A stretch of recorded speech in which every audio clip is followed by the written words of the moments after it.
life's all about choices. Life's all about consequences, good and bad. No, it's all about me. No, it's not. At the end of the day, it is not about you. The fact that we have interview safe rooms, and it's a great gap that he's identified and closed. What type of decisions do you think have become more complex over the last few years? And where do you think leaders tend to underestimate that complexity? I think two things come out. And again, technology. I mean, I hate to always go back but to it tech, is. But it is. It's such a huge thing. And also just like, what does a team look like in the future? What does talent look like in the future? What should it look like?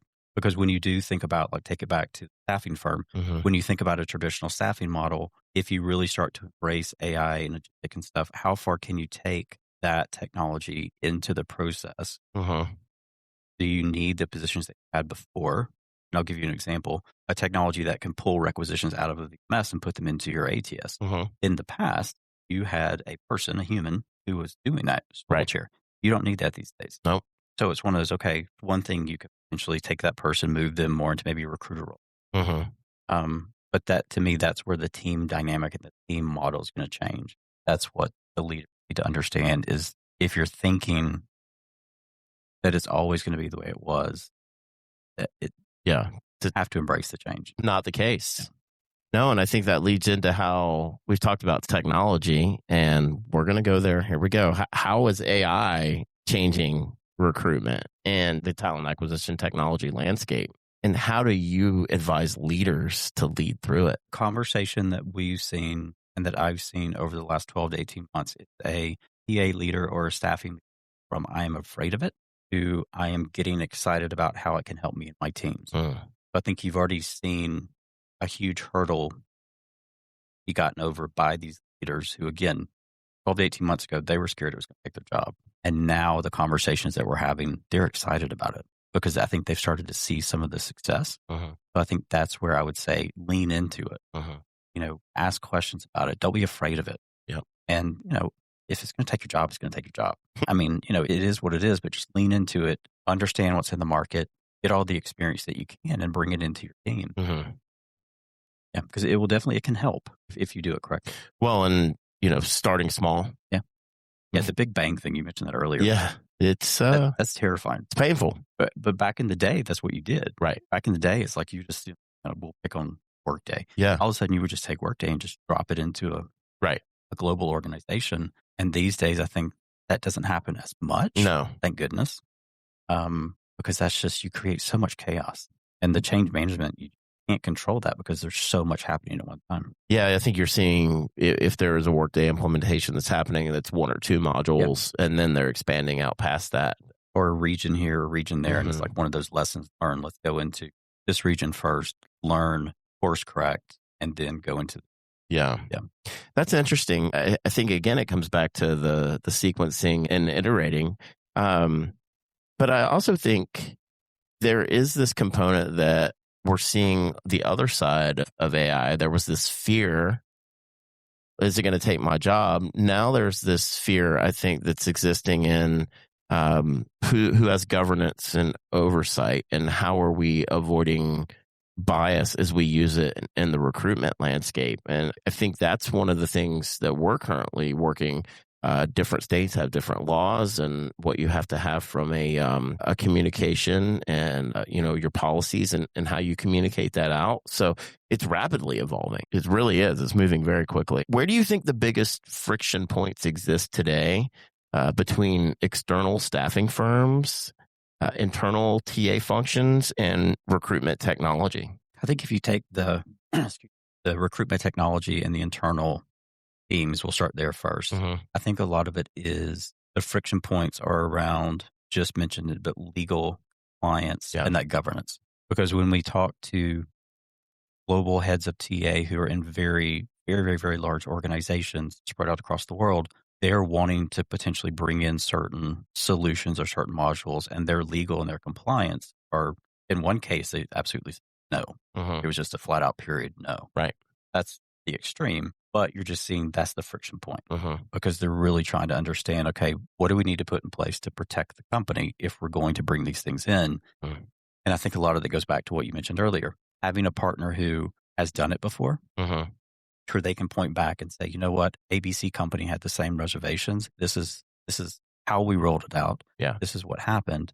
This is where you're going to see change management needed. This is just being able to really give a roadmap of that seems to be helping legal and compliance to feel more comfortable. From a staffing firm perspective, we've talked about it. I think the staffing firm is going to have to figure out how to use it and not lose that human connection.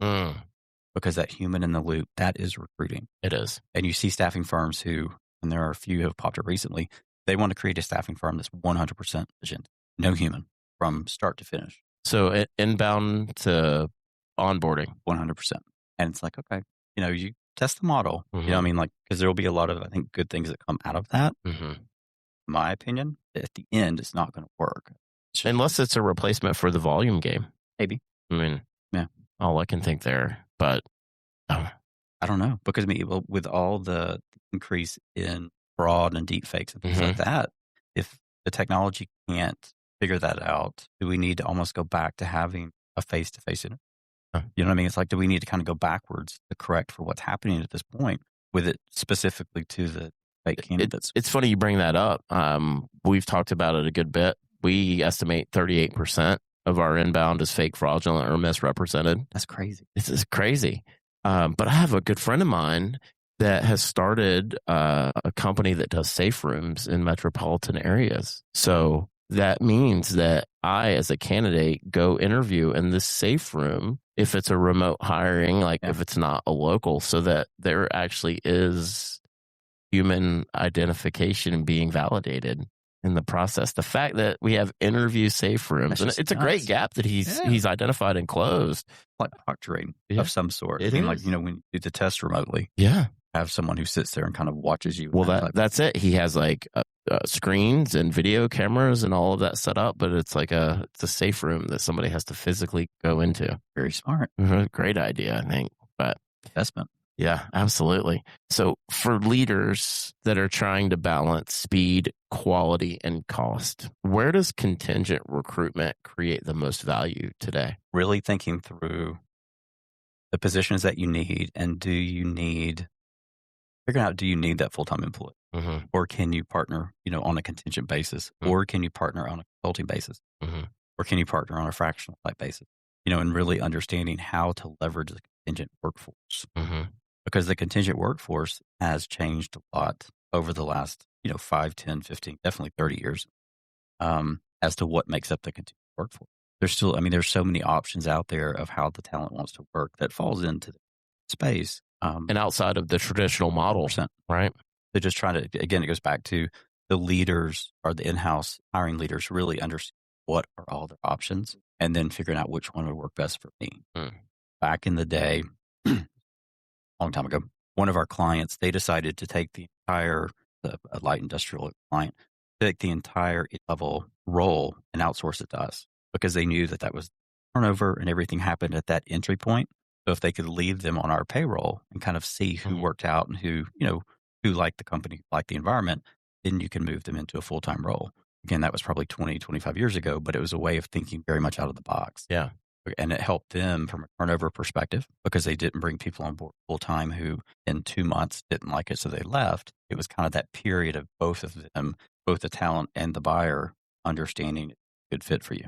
Yeah, and I think that leads into what are companies getting wrong when they decide between contract to hire, or direct hire models? Where do you advise organizations when they're looking at those three options and partnering with a firm to really consider what's the right path? Because it's not one size fits all. No. I think a lot of it has to do with a company's internal structure. Like, what's the culture of the company? A lot of it also has to do with the position that you're hiring for. Do you need that position full time? Or could it be more of like a part-time type of role?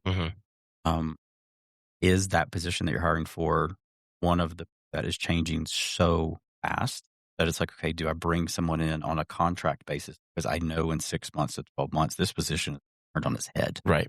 That, that's also should come into play because everything is changing so much. The technology is changing. The position that you hire for today could be totally different. Months. Totally different Or next week even. Yeah, totally. I mean, we joke, but it's just the reality of But that's a good way to leverage the whole contingent workforce is to say, okay, I think I need this position. Do I really need this position? Bring in a contractor. And I mean, like, let someone come in and kind of get you through it. And also perhaps teach your team additional skills that your team doesn't have. Mhm. And then if you really need that role firm, then cool, bring them on board. Yeah, you can convert them. Budgets come out of two different, capital or op, depending on how you're going about hiring it. If it's project or allocated headcount for the year. We like to work with mid-tier organizations, a lot of which we target that have sort of ambitious growth goals, but generally have lean in internal TA. What hiring strategies do you think tend to work best for companies that are in that stage? I think a company in that kind of lean, smaller stage, and they need let's say they need additional help on their team, look fractional. But to me, fractional is kind of a perfect spot for the small to medium-sized company. This week at the conference, we'll have a whole section on nothing but fractional because it's growing so much. You're seeing so many people who, have 20 to 30, 35 years. They've left corporate or corporate's left them. And now they're like, you know what? I'm going to get paid for my expertise. And they're hanging their shingle as fractional. So that's a good thing to consider leveraging. And that'd be like a fractional CFO, Yep. CMO, CTO, CIO, CISO, anything along 100%. those lines where you don't have the funding, but you still need expertise and you need them for a period of time during the week or the month. Bring them in. There's a very defined, they're with you, let's say 5-10 hours a week. There are particular projects that we're involved in. Also, I think the difference between a consulting engagement and a fractional, typically the fractional leader is going to be a bit more in the, whereas a consultant, it's a defined engagement. I'm going to get you from A to B. And then if you want me to get you from B to C, that's going to be a whole other engagement. Right. But if you have a fractional leader, they're going to get you from A to B to C to D to E, 5 to 10 hours a week, but they get more needs. I think that's one of the difference between bringing in a consultant who's going to help you to get to a certain point, but that fractional is going to be the weeds with you, whether it's leading the team or helping to build the team, but that's where the fractional can help us. Yeah, I like that. We've used some fractional here internally as well, and it's been a huge benefit for us. Do you think that mid-sized companies, their leadership, when they're looking to build a more scalable hiring engine, is it easier for them to build that in-house or external or both? I think I would say both. Okay. I would say leverage the talent that's out there if you don't need to bring them in full-time. Like if you had a CMO that was full-time and you needed to leverage and build out that team, do you really need to bring the team on board full-time? Okay. Or could it be, or that from that perspective, you're going to bring in consultants or contractors to help you do certain projects? But I think both. Okay. I agree with that. I think, hiring strategies is really about access to the right talent at the right time and knowing how long you need to keep that talent. Yeah. And I think if I'm hearing what you're saying, it's consider all of the options that you have at your disposal, whether that's fractional contract to hire for both you and the consultant, or if it's, you need this person and you need them for years to come, give them skin in the game. Yeah. Direct hire model works there. So I think it's a really good point that when we look at how our hiring has changed, but yet for enterprise organizations, the traditional still is at play. It really is. And so much of that seems to be built into the system. Yeah, the way we've always done it. So it's interesting to see some of the bigger companies who are now starting to break that, starting to kind of break that norm to say, okay, we've always done it this way, but we don't have to do it. Yeah. And, I think a lot of that is a result of the market that we're in, the way talent's wanting to work and technology. They're being forced. Well, and I think that's interesting too. I think about staffing and staffing firms in general. We are what I'd say is almost leading indicators for in-house TA, not only on the innovation side, but just where the industry and the talent ecosystems and the pipelines, how they move and how they evolve over time.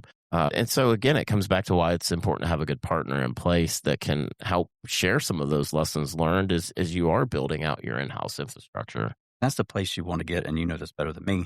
That's the place you want to get with a client, whether it is an end client, whether it's an MSP partner, but is in that sweet spot where they look at you as a true partner. They know that they can come to you They give me the insights, or they might not even have to come to you. You'll just give them everything that you're hearing because you're a true partner. That's also the difference between transactional staffing firm, true partner, who is invested in that company. Yeah, relationships matter. 100%. People buy from people that they know and trust. And the relationship, we were talking about this 20, 30 years ago, but almost the definite relationship in staffing has changed so much, evolved, because to be a true partner these days, you have so much more to give to that client compared to what we did, back in the day. I agree, but I still think it's won and lost with phone calls and handshakes. Totally agree. Yeah, those still matter. All right, let's talk about uncommon on purpose. So here at Tier 4 Group, we talk a lot about uncommon on purpose. When you hear that phrase, what does it mean to you as a leader? I think it means being unique. I think it means being different. I think it means kind of choosing the path that others haven't chose, wouldn't choose, because maybe it's, it's not the easiest path. Yeah. So it's like, we're not going to go down a path just because it's easy. We're going to get on the path because we truly believe in that path. Right. And if it's the wrong path, that's cool. We don't be afraid to fail. Fail fast, get back up, pivot a little bit and go a different direction.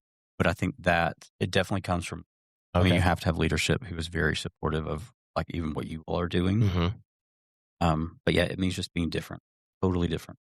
So I think that's a great lead into the next question, which is, what do you do differently from most executives intentionally that has contributed to your success? I don't know that it's different for most executives. I very much believe that you trust your team, you bring your team in to do a job, and all kind of, what is that saying? All ships rise together or sink together.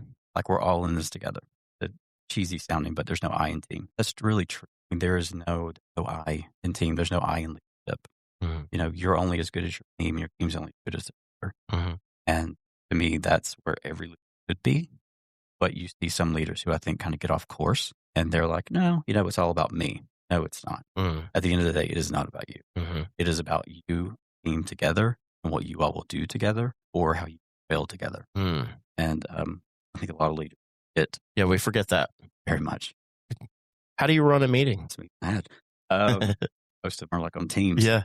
Well, that's a virtual meeting. Still running it. It's, really asking for feedback. So like is bringing out a topic, just letting the team talk about it. Like just drop it and be quiet.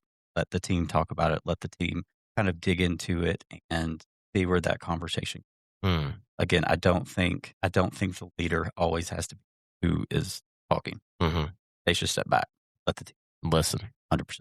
That's just like in sales. A good salesperson does not just constantly talk. You ask the question, sit back, be quiet, and let the client or whoever, let them guide you as to what they want to talk about and where they want to go. You will learn more doing that than you'll just peppering them with questions. I heard something, and this is a struggle for me, Ray, and it says, if you're talking, I'm selling. If I'm talking, I'm losing. So to your point, like we've got to be asking those questions and, listening, because then we will know where the 100%. The answers really are. How do you build culture? I think culture is definitely built around company values and like what makes a company. We had a conversation with a partner at an event we did, and they're an assessments organization, and we were talking about soft skills. And one of the questions from a TA leader was, if we don't really know what soft skills we need, where do we start to try and develop them? And our partner said, look at your mission and kind of mission, vision, values. So to me, the culture kind of comes from some of that. What do you want to be as a company? What do you want to be as an organization? And then when you start to really drill down on that, what do you want to be as a, which I mean, that's a personal thing that you really need to, I think that's a journey you have to figure out on your own. But what do you want to be as a team? Do you want to be the team that everyone within the company knows they can come to, and they know that you will, help them as much as you can? It's all about, and I go back to that rising, sinking together. It's not just my team, that's your team. This is what we do. No, we're all in this together. To me, that's culture. Yeah, rowing in the same direction. Last question on leadership. What's something about your leadership style that people might not expect? Yeah, I feel like everyone who knows me, I mean, I'm pretty much what you see is what you get. There's not a whole lot of unexpected that you get from me. I don't deviate very much from what you see, but I believe everyone is an adult. I believe that you hire someone into a job, whether they have the experience or not. You know what the job is that has to get done. I think life's all about choices. Life's all about consequences, good and bad. So choose wisely. But again, at the end of the day, everybody's an adult. We all make our own choices. If you come into a role and you come into a team and you know what's expected, you know where we have to get at the end of the day, and you make choices that maybe are not the wisest choices, there are consequences to that. Yeah. And you have to hold them accountable. 100%. It's hard. It's hard, but I think a lot of times the accountability can be a learning in a moment for both the team as well as the leader. Like if a leader goes into a situation they've never experienced that before, and I'm sure you've had this, you go into a situation, you're like, I never had to have this conversation before. And it's like you're terrified. You're like, oh God, what if I say the wrong thing? But once you've had it once, it gets easier to have it the second time if you have it. Yeah. But to me, that's a leadership journey as well. Not only say the wrong thing, Ray, but also be uncomfortable with silence. Yeah. Counting in my head. Just to kind of sitting there and you're like, oh my God, somebody say something. Yeah. Can't be me first. Cannot. All right. I want to move into our top tier 10 questions. So these are just rapid fire, first answer that comes to mind. So I'm going to throw a little bit of a stumper at you because it's my favorite one. So I like to start with this one. It's on the next page. If you had a walk-up song, what would it be? Alive by Empire of the Sun. Oh, I love it. That's so cool. Yep. And I'll send you the link to it afterwards. Yeah, we can put that in the show notes. My other favorite question that's on this list. Aisle or window? Aisle. Always aisle. I can't imagine. Always aisle. No, we've had some folks say when they're going to Las Vegas, they like to be in the window so they can see the Grand Canyon. True. So I get that, but still. And there are certain, if you've ever been to Palm Springs, the takeoff and even better, the landing, I'm coming home, flying into Palm Springs is absolutely the most beautiful thing you'll ever see in your entire life. Okay. The mountains and just the approach into PSP, absolutely stunning. Okay. Add that to the bucket list. So being on the window, but I gotcha. Aisle. Night owl or early bird? Early bird. Okay. How early? 4:30. 4:30. Oh my gosh. Always have probably an hour to 2 hours for the other folks in the house get up. Yeah. Kind of my time. Watch a TV show or just whatever, but it's just my time. Yeah. Still dark outside. Get to watch the sun come up, and that's the day. Okay. So you're a jet setter. So this is a question that I'm really curious about. Favorite way to spend a Saturday? I volunteer at the Palm Springs Animal Shelter. I walk big dogs. When I say that, we have big dogs, we have little dogs. I walk big dogs, and that is probably my favorite way to spend a Saturday is to go up there and just take the dogs out on the track. Okay. Get lost because it's just you and that dog, and that dog is so happy to be out and with someone, and it's just heaven. Yeah. Unconditional love from the dogs. 100%. Worst advice you ignored? Going to sales. I think the first Mom. The first position I ever took with Randstad when I first started years ago. Anyone coming into Randstad back in the early 90s would have to go spend a half a day with an industrial psychologist. That was just that was their intake process at the time. And everything that came back on me, don't hire this person. Just because I just didn't fit into there. And, the leader made a choice and took a chance on me. But yeah, don't go into sales was probably the piece of advice that I heard. Thank God. What's overrated in corporate leadership? Ordered. I think Tread lightly. I think a lot of times in corporate leadership, there's just this feeling of almost entitlement. Yeah. And once they get to a certain level, a lot of leaders feel like that they've earned this spot and they're above people, but you're not. You're really not. Yeah, I think that's the thing. What instantly earns your trust in someone? When someone asks me a question, doesn't start speaking about themselves right off. Mm. And not a question about me. You don't need to know about me, but a question in general. Yeah. And doesn't just go straight in with talking about themselves. Mm. Wow. A book, podcast, or idea that changed how you lead? There's something, I'll mention it, and I know enough about this, dangerous, but I find it fascinating. Called Ikigai. Ikigai. Okay. Ikigai. Okay.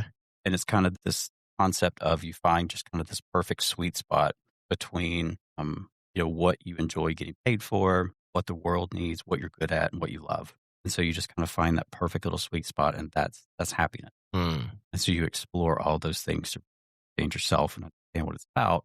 And then once you kind of get to that place, know where that perfect happiness spot is. Mm. So again, I know enough about it. Last one. Yep. If you could build your personal advisory board from anyone, past or present, who would it be and why?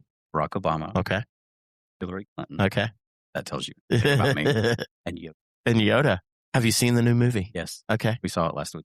Good. Good. Okay. Yeah. I need to see it. Yeah, it was good. But yeah, those three. Love it. Yeah, those are my three.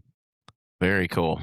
I'm assuming you've read their books then. Yes. Well, audio. Audio. Yeah. Well, That's anytime traveling, I'll usually download 1 to 3 new books, and we'll try and get through them. while you're traveling. Yeah. Oh, that's great.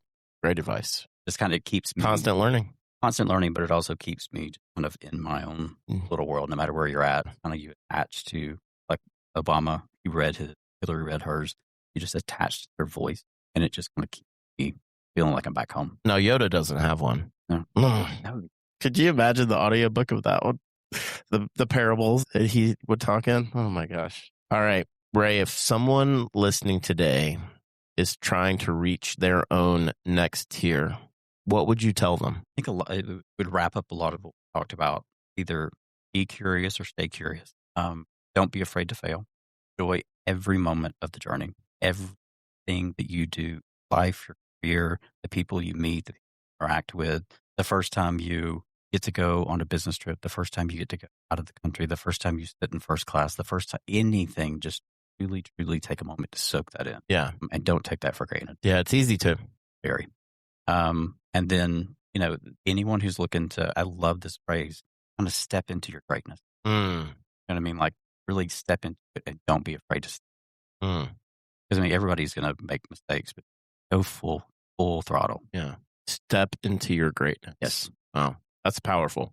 I love that. Really powerful. Ray, I can't thank you enough. I know you're in town this week and appreciate you coming into the studio to do this in person. We joked about this being new because all of these that you've done have all been virtual. Yes. And for me. Very grateful to have met you a couple of years ago. You've been a really good friend and a great mentor. I am super privileged to be a part of TALiNT Partners and one of the founding members and help you grow that platform and be part of a community, and really excited about the events that are in front of us here this week and what you have planned for the rest of the year.